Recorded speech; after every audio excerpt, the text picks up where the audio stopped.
Eu não sei língua de sinais.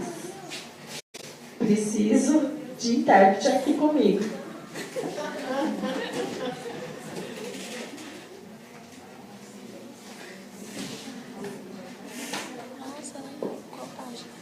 Bom, gente, invadindo o protagonismo surdo, já que eu não sei, eu sou a única pessoa aqui que não é fluente em língua de sinais, mas eu gostaria agora de abrir a possibilidade de perguntas de todos vocês. Mais uma vez agradecendo a presença de todos no evento, é uma grande honra para nós poder fazer esse evento.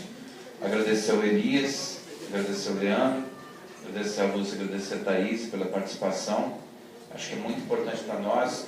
Acho que todos vocês devem estar saindo daqui com muito mais conhecimento da comunidade surda, muito mais conhecimento das questões e muitas mais perguntas a fazer, provavelmente, porque quanto mais a gente sabe, mais a gente tem que saber, né? Mais a gente sabe que não sabe.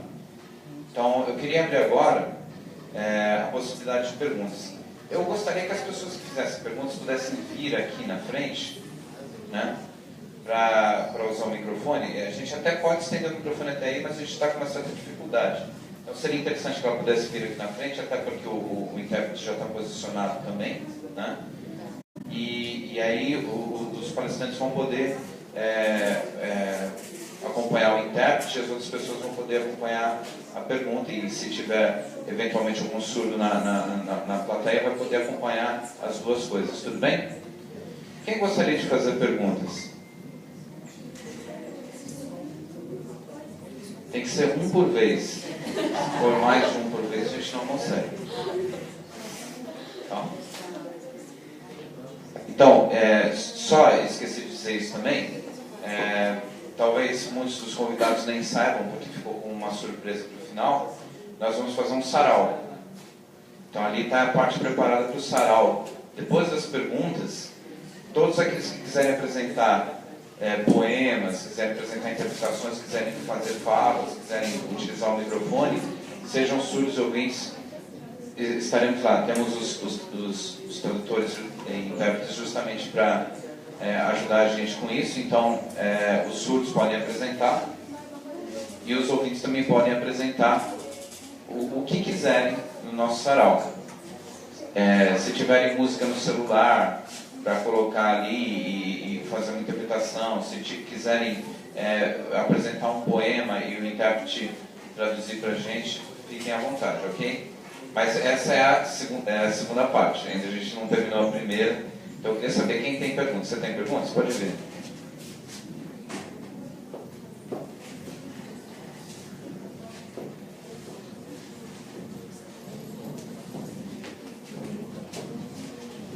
Obrigada, professor. Obrigada a todos os presentes. Meu nome é Rosana, eu sou aluna de Geografia aqui no IFE.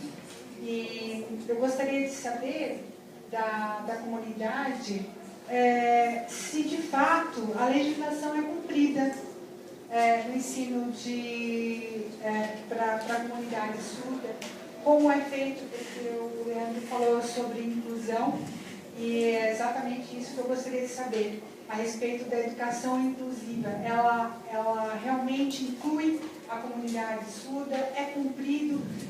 A comunidade surda tem acesso à educação hoje facilmente? É isso. Obrigada.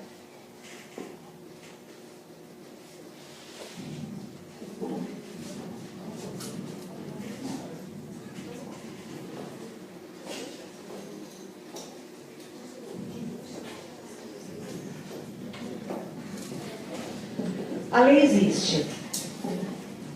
A lei de inclusão, no caso a LBI, Lei Brasileira de Inclusão, ela é extensa, enfim, fala sobre diversas, também abarca diversas deficiências, tá?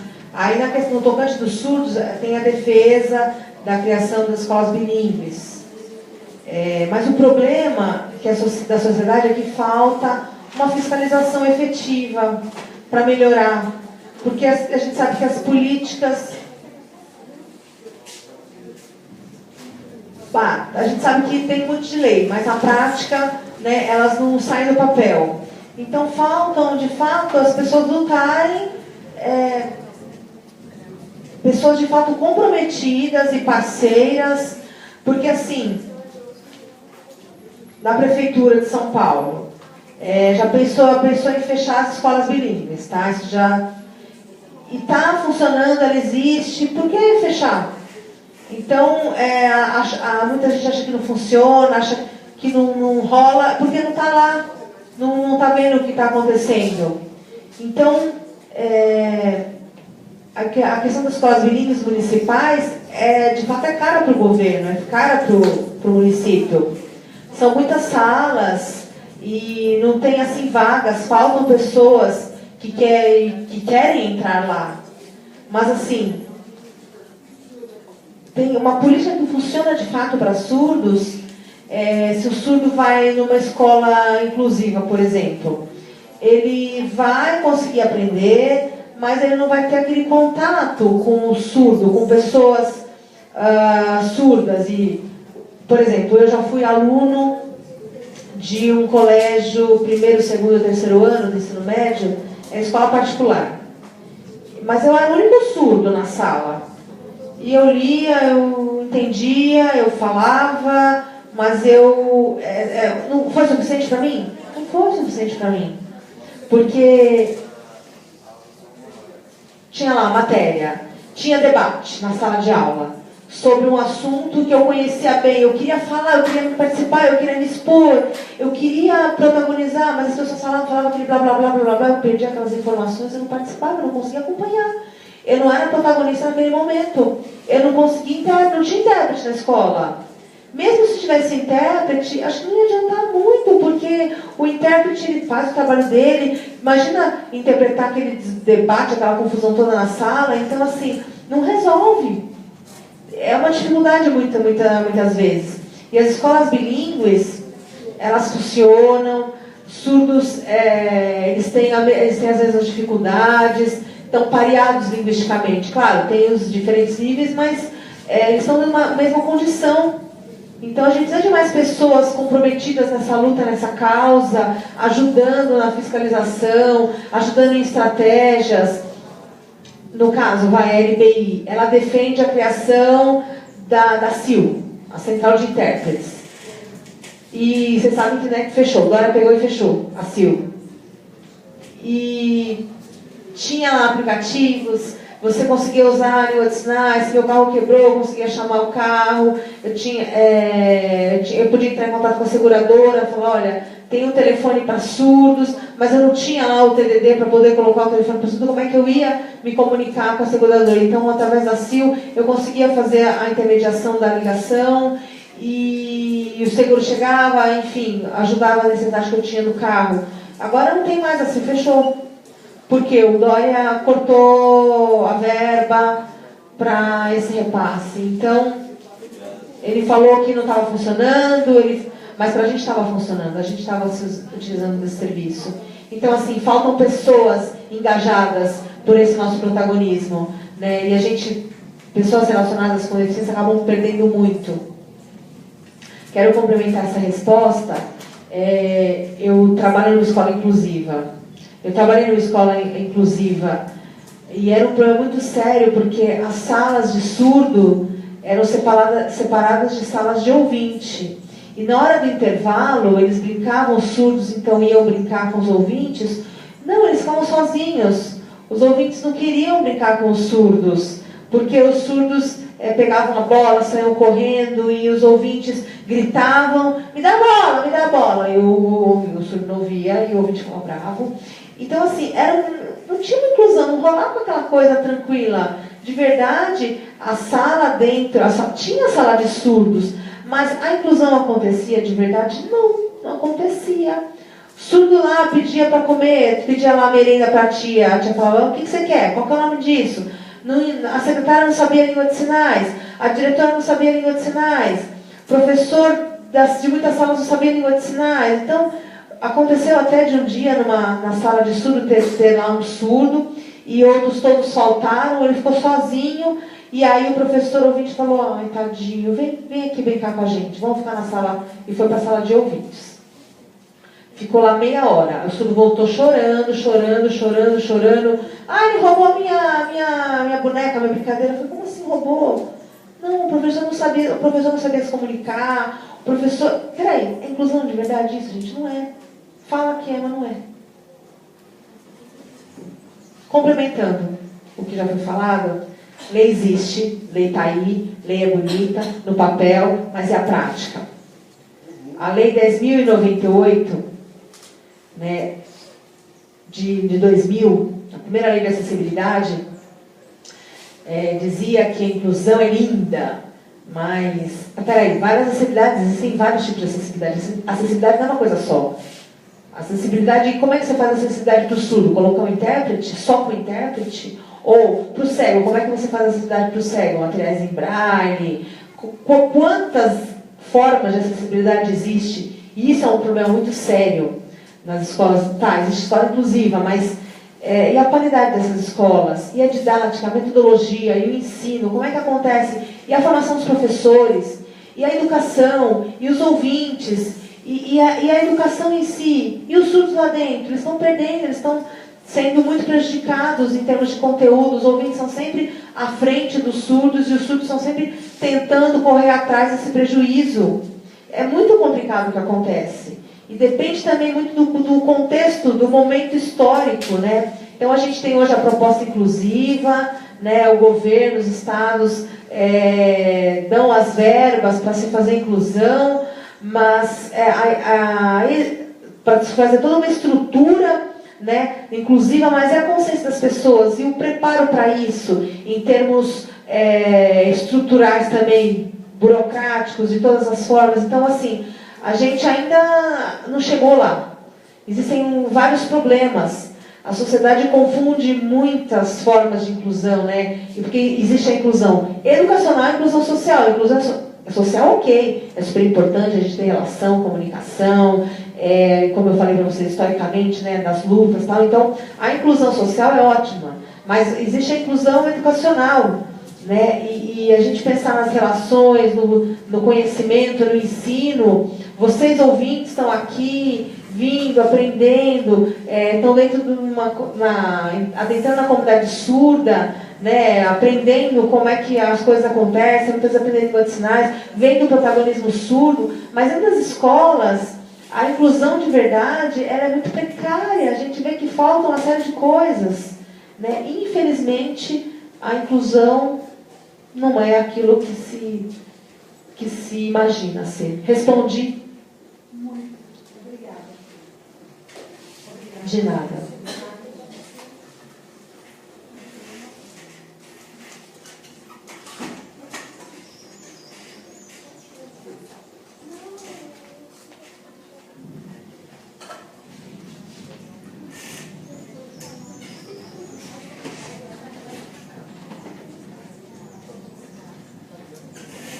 Oi, meu nome...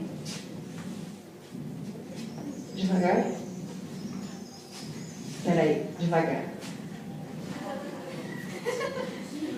É Viviane, meu sinal é...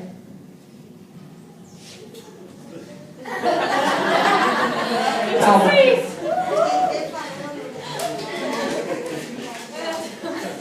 Então, gente, eu sou...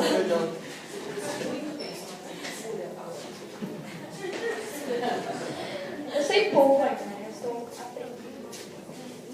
Eu sou aluna de letras, até estudo com ele, né? E a minha dúvida é mais uma curiosidade.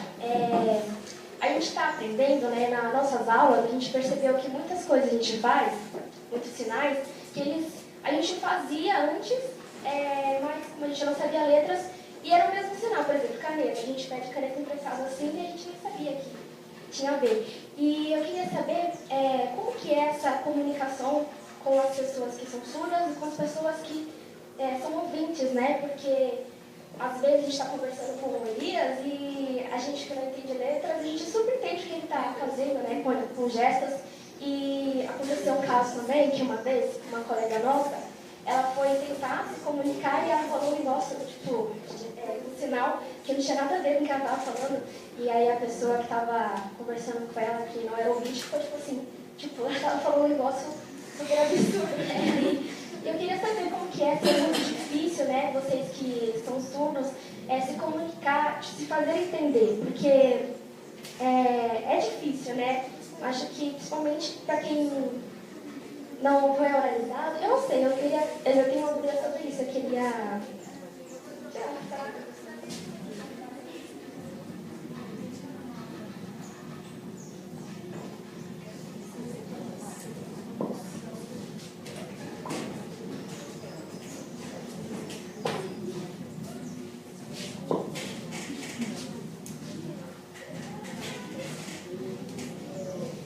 Interessante a sua pergunta, porque as pessoas olham o surdo, vê a comunidade surda e falam oi, oi, oi, oi, tchau, vaza, rapidão. Parece que tem medo da gente aí. Pra que medo? Sou igual, sou bonita, olha, eu sou bonita. Pode vir, pode chamar, pode conversar. Brincadeira. Então, Vygotsky explica o quê? Que a língua é uma construção social. A gente não nasce pronto já nasce com uma língua dentro da gente. A gente tem que ouvir, né? A gente nasce e tal, e a gente desenvolve essa língua. Então, assim, o aprendizado da língua de sinais, o aprendizado de qualquer língua é uma relação, uma troca dialógica. A gente vai incorporando e vai se assujeitando. Mesma coisa, quando o surdo nasce, ele tem que se relacionar, ele tem que aprender, ele vai adquirindo dentro das suas relações. Na família de surdo, tudo bem. Tudo pela língua de sinais, já diretamente. As questões visuais, ele vai adquirindo, através da visão, essa língua, né? E até que ele produz língua e se comunica a língua e faz toda a sua mediação comunicativa pela língua, por sinais, e aí ele vai vivendo, se desenvolvendo e vida que segue. E, por exemplo, quando um surdo nasce em família ouvinte, é mais difícil, porque se a família não convive com a comunidade surda, não promove a acessibilidade, não dá um caminho para esse surdo poder se desenvolver com a língua de sinais, se obriga essa criança a oralizar somente, ela vai ter uma dificuldade maior para aprender a falar, ela vai tentar falar, não vai entender, vai falar, mas não vai exatamente entender, não vai ser um sujeito da língua, né? Dentro da comunicação ela vai perder muito. Depende muito, claro, das pessoas, é uma questão muito individual também, mas surdos de famílias ouvintes, depois que eles descobrem o mundo surdo, o mundo da língua de sinais, eles começam a se reconhecer, eles começam a se perceber e começam a adquirir, e é uma segurança muito grande para eles, a garantia da língua de sinais, as relações que podem acontecer. E aí ele tem um desenvolvimento, sim, linguístico muito rápido, forte e grande. Mas como que é a relação entre ouvintes e surdos, né? Como se dá essa relação? Em princípio, pela barreira de comunicação. Mas a comunicação, sim, pode acontecer. Depende de uma série de fatores. Por exemplo, se um ouvinte ele tem a curiosidade, ele quer aprender, ele tem que chegar. Não, chega, quero entender você, eu quero estabelecer comunicação com você, eu quero entender esses sinais, eu quero saber. Vai errar, vai ter defeito, vai falar besteira, vai se enganar. É normal, é comunicação, é língua. Não precisa ninguém ficar traumatizado com nada, joga seu trauma lá no lixo, lá no chão, arregaça suas mangas e vai, busca a língua de sinais, vai atrás, busca se comunicar, usa o que você conseguir, escreve, desenha, faz caras, faz bocas, e o surdo vai dar o sinal, e o surdo ele vai também entender que você está querendo estabelecer uma comunicação com ele, e eu tenho certeza que ele vai ter uma boa vontade de vocês tentarem se entender, desde que não haja medo e respeito dentro dessa relação comunicativa. O que não pode é aquela barreira de comunicação e você desistir. É difícil. Não sei. Não isso. Não aquilo. Uma metáfora. Eu quero usar uma metáfora com vocês. É uma metáfora agora, uma historinha. Tem um carro lá, tá? E aí tem a chave. E aí tem a pessoa e aí fala, eu quero chegar lá no lugar. Tá aí o carro, tá aí a chave. Você tem que querer. Primeira coisa, você tem que o quê? Querer, ter vontade, querer. Tá, então eu quero, beleza. É igual a língua de sinais. Eu quero ter língua de sinais. Então você vai, eu quero palestrar, eu quero participar da comunidade surda, sei lá, eu quero uma festa, eu quero encontrar surdos, eu quero Eu quero entrar nesse mundo aí, eu quero ver qual é. Eu quero, sei lá, sinalizar como surdo. Eu quero ter fluência na língua de sinais. Ninja da Libras. Legal. Você quer? Beleza. Então tá. Então o que você precisa? Não precisa ter vergonha, nem medo. Então assim, a língua é um processo. O aprendizado se dá no processo. É uma construção. Leva tempo. É uma língua. Precisa de relação e de mediação dentro desse processo. Estratégias comunicativas. Tem que começar pela escrita, que seja. Oralizar, colocar um sinal, uma mímica que vai. Fecha sua boca, entra no mundo da língua de sinais. E você vai se descobrir dentro desse processo. Até futuramente se vir a ser um intérprete, profissionalmente trabalhar com essa língua, né, e ser super parceiro da comunidade surda. Enfim, tem que acreditar. Tem que sair do ponto zero. Se preocupar, claro, com as questões humanas, com você, com o outro. E ir atrás daquilo que você quer. Respondi ou não?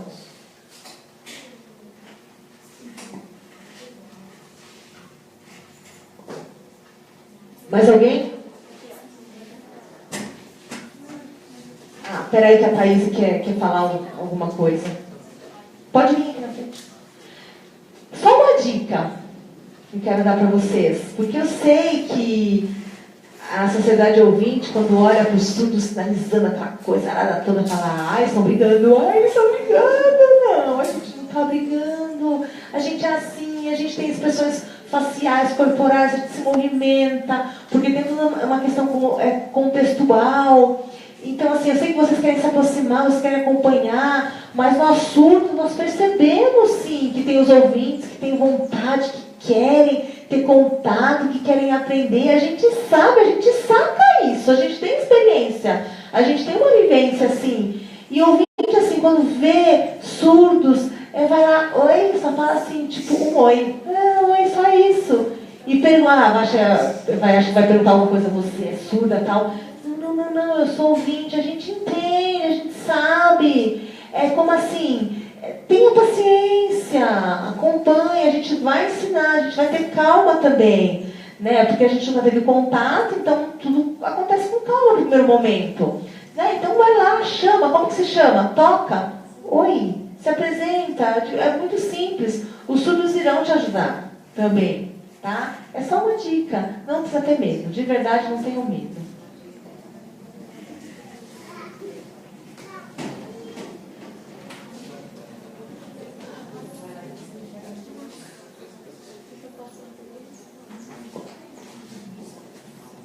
Bom dia. Meu nome é Luana. Na verdade, acho que ela respondeu um pouco, né, o que eu queria perguntar sobre a comunidade surda, porque eu sempre tento conversar com o professor Elias, que eu tenho também muita vontade de aprender.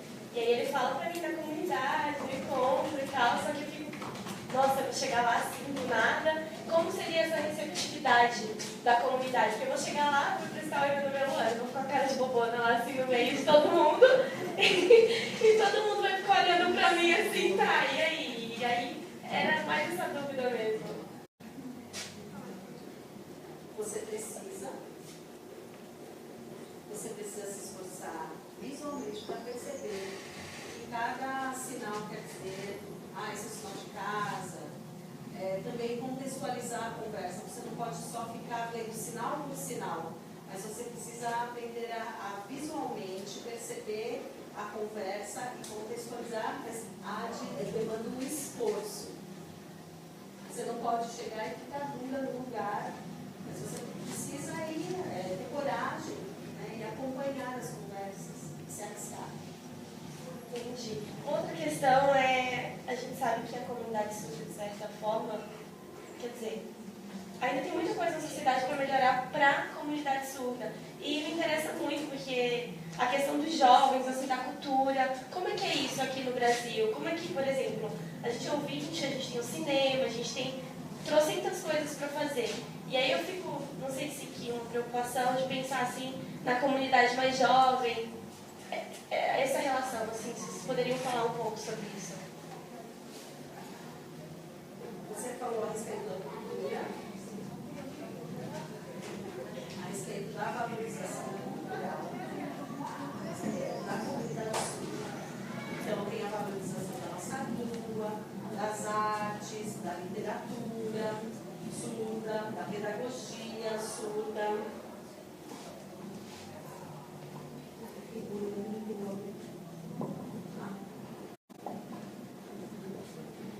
O Leandro pediu para repetir a pergunta porque ele não entendeu. Então, a gente pensa na questão da valorização da cultura surda. A gente sabe que tem a cultura ouvinte, a cultura surda, a cultura indígena, e, enfim, existem grupos culturais e a sua respectiva valorização. Então, a questão linguística, a questão pedagógica, a questão da literatura, a questão da arte surda, são aspectos a serem valorizados. A questão da história também, a questão tecnológica, é um artefato, as adaptações. Então, assim, nós precisamos ter pessoas surdas acompanhando todas essas esferas, e mediando, intermediando, trocando informações. Isso é muito importante pela cultura surda. Se não tem essa troca, se não tem essa... Não rola. Não é uma cultura surda de fato. Então, a gente tem que ter uma relação de igualdade, uma identidade, uma identificação, né, pela língua de sinais e aspectos próprios que identificam esse grupo. Quero responder, a Maria Lúcia falou. A comunidade surda, por exemplo, se encontra em shopping, hoje em dia no Tatuapé, às sextas-feiras. E surdos combinam no Facebook vai para lá, se encontrar, bater papo. Às quartas-feiras eles se encontram no shopping, no Santa Cruz. Na parte de alimentação eles vão lá, comem, conversam, blá, blá, blá, blá.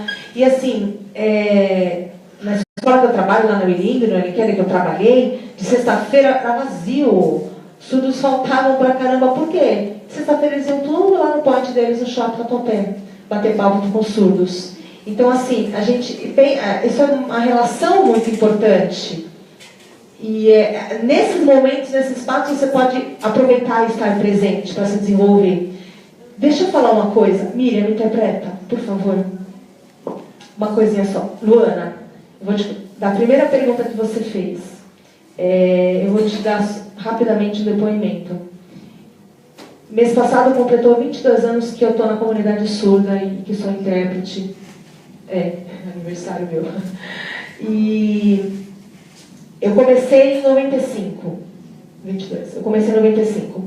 Eu me lembro que no ano de 1996, você falou, né? Eu vou lá e vou ficar olhando para a cara deles com uma cara de boba.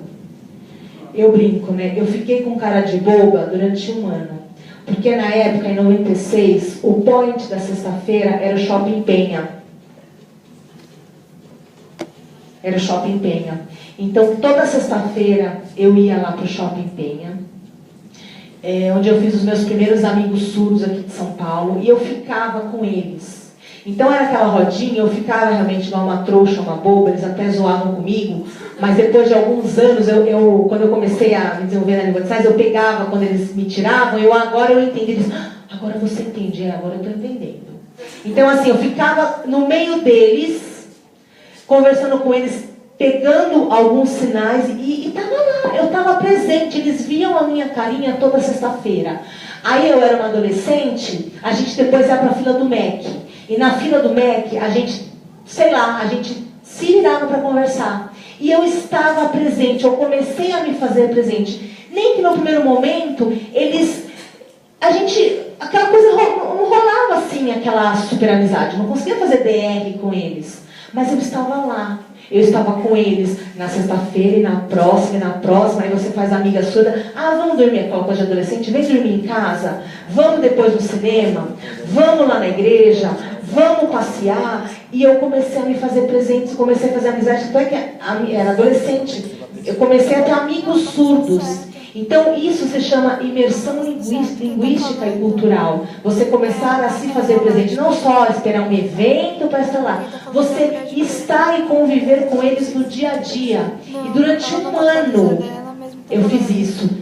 No final do ano, eu já conseguia pegar coisas e eles assim começaram a ficar espertos comigo. Ela já começa a entender, não dá para ficar tirando sarro da cara dela sempre não, porque ela já entende. E nisso, assim... a amizade começou, porque na época que eu comecei não se falava, você é intérprete. Não. Eu comecei a fazer amigos surdos, eu convivia com surdos porque eu gostava da língua, eu me encantei por aquilo e foi. E muitos anos depois, né, virei uma profissional dessa área, mas assim, você vai para um curso, você vai para um aprendizado formal, mas o informal também faz parte, o contato, essa coisa mais natural do tempo permitir acontecer, isso aí é quase que um divisor de águas e um fator que vai te dar muita propriedade no aprendizado da língua. Uma coisa rápida, o Leandro quer falar, complementando. Na sua primeira e segunda pergunta que você fez, a primeira pergunta a Ju explicou e você falou tudo. Mas a questão assim da consciência, né? Existem vários grupos de surdos, tá? Existem grupos mais difíceis de entrar. Existem grupos mais duros, existem grupos flexíveis, existem grupos, enfim, é variado, não é uma comunidade única e padronizada. Mas você quer começar pelo mais fácil? Ok. Então eu aconselho que você entre em grupos culturais, por exemplo, o pessoal mais ligado às questões culturais. Porque eles são mais espontâneos, eles são mais abertos, eles são mais flexíveis, eles têm uma cabeça super aberta. Então, assim, eles são super abertos, eles vão te aceitar, vem com nós. Tem alguns preconceitos que você pode ter, que você pode enfrentar. Esquece. Entra, seja persistente. Se envolva, se engaje. Surdos falam assim, vamos passear, sei lá, num lugar. Depois desse lugar, aceita, vai. Porque assim, se ele está te convidando, é porque o surdo está vendo que ele viu que você aceitou, viu que você vai em outro lugar com ele. No mesmo dia, sei lá, foi num lugar, depois foi em outro, aceitou, tá junto. O surdo vai se chegar e falou, ela tá afim, não é só vir aqui dançar nós e ir embora, não. Ela tá afim, ela tá se envolvendo, ela quer, ela gosta. Envolve outros fatores subjetivos até também. E eles vão te ajudar você a se desenvolver na língua, vai ser um caminho mais fácil. Tá? Então, assim, dentro da questão dos aspectos culturais, você pode ficar com medinho, ficar ansiosinha e tal, mas lembra, se esvaia do seu preconceito, abra sua mente, tá? E se joga. Outro, por exemplo, grupo de surdos, que estão nas escolas. Se você quiser, se você for uma pessoa estudiosa tal, legal, você vai se dar bem com essa galera das escolas. Ou o pessoal só pensa em futebol, a galera do esporte. Você for lá, peraí, não entendo nada de esporte. Se você não entender nada de esporte e futebol, não vai rolar, não vai entender. Não vai ser tão bacana assim. Então você precisa tentar entender, né, qual o seu tipo, qual o seu perfil e tentar encontrar um grupo e se atrelar a eles. Lá, o surdo do Tatuapé, por exemplo. Eu lembro, eu não me dou muito com os surdos lá do grupo, lá do Tatuapé, porque tipo, não são meu jeito. Porque assim, eles se encontram, meu perfil não é muito deles. Então eu tenho que descobrir também qual é o meu perfil de comunidade e me adequar e me inserir aos poucos com eles. Tá? Muitos surdos viajam, se convidar você para viajar, eles gostam de viajar, convida, vai. Surdos se combinarem, sei lá, uma festa, ou para ir num show, ou teve o Rock in Rio agora. Eu não fui, não, mas tem uma galera que foi. Eu tenho a filha, eu não pude ir. A minha vida cor-de-rosa acabou, gente. Então, assim, você tem que encontrar, então, o seu perfil, o seu pessoal que tenha mais a ver com você, para você buscar e se desenvolver. E na sua outra pergunta que você fez, sobre a questão, né, dos surdos jovens e tal, os jovens, eles estão começando a se empoderar. Que nem, todo mês tem lá os encontros do Hopi Hari. Então tem um grupo, a gente tem combinado de handebol. Grupo de handebol, né? Eu sou atleta, eu pratico handebol. Então eu tenho participado com eles, aí tem lá os jovens estudiosos, querem passar em concurso, tem essa galera. Tem jovens que querem se encontrar no posto de gasolina porque tem um restaurante, eles adoram hambúrguer, o grupo que adora hambúrguer, tá, beleza. Tem grupo para tudo, todos os gostos, todos os tipos, são vários, tá? Vários tipos de lazer. Então eu recomendaria que você tentasse encontrar esse grupo cultural, porque eles são mais flexíveis, eles saem pra caramba, eles madrugam, são da balada mesmo, são boêmios. Eu não aguento muito, eu tô velha jamais. Se você quiser. E na associação tem um projeto dos piqueniques e vai ter um amanhã. Ó, amanhã vai ser um curso lá no Parque da Água Branca. Mas a gente está com um probleminha porque o tempo não está legal. Não sei se vai chover, então a gente talvez mude essa data. Então seria legal você participar, porque terão vários surdos, né? Essa galera que eu falei que tem uma abertura maior. Então se você vê o grupinho que é legal, né? Pela, sei lá, o estilo deles, né? Eles são um estilo bem legal. Se você entrar, não tenha medo. Entra, fala, ó, gente, eu estou aprendendo, estou começando a estudar, eu quero aprender língua de sinais, eu quero tentar conviver com vocês, fazer amizade, vou contar piada, aquilo vai rolar naturalmente. Vão falar o que aconteceu, eles vão tentar te integrar naquele grupo, vão tentar te puxar ali para mais próximo. Então, só não ter medo e se permitir. A Thaís quer continuar a fala do Leandro. Depende muito de fato do lugar que você vai. Tem uma história da minha irmã. Desculpa, eu não tenho tempo de dar aula, de ensinar os sinais e tal, porque eu estudo de manhã, à tarde, eu sempre chegava em casa à noite, cansada, não dava para dar aula para minha irmã. Aí teve um sábado lá, o dia inteiro, eu ia na igreja, na católica, né?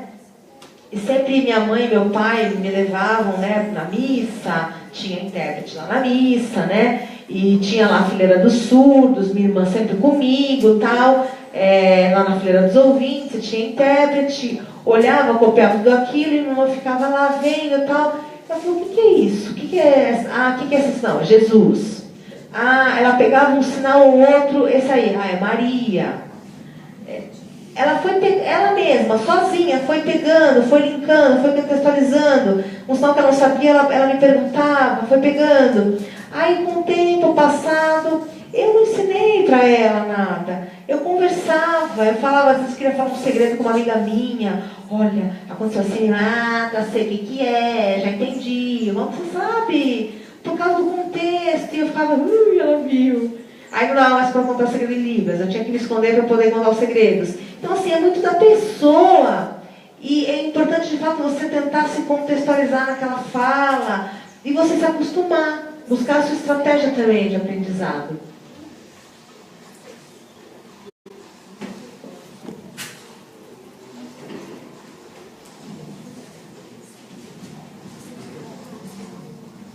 Bom, eu queria saber se tem agora mais alguma pergunta, porque a gente precisa, na verdade, fechar essa parte e começar a nossa outra parte. Alguém tem mais alguma questão?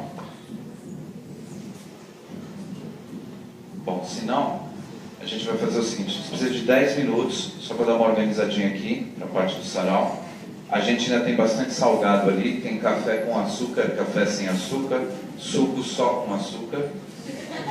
Tem o açúcar, para quem quiser colocar açúcar no café ou no suco já com açúcar, enfim, depende do gosto de cada pessoa. Então, eu queria agradecer a todos, mais uma vez, a todos os nossos palestrantes, Thaís, a Lúcia, ao Leandro, ao Elias, né? Queria agradecer a participação de todos, o interesse de todos.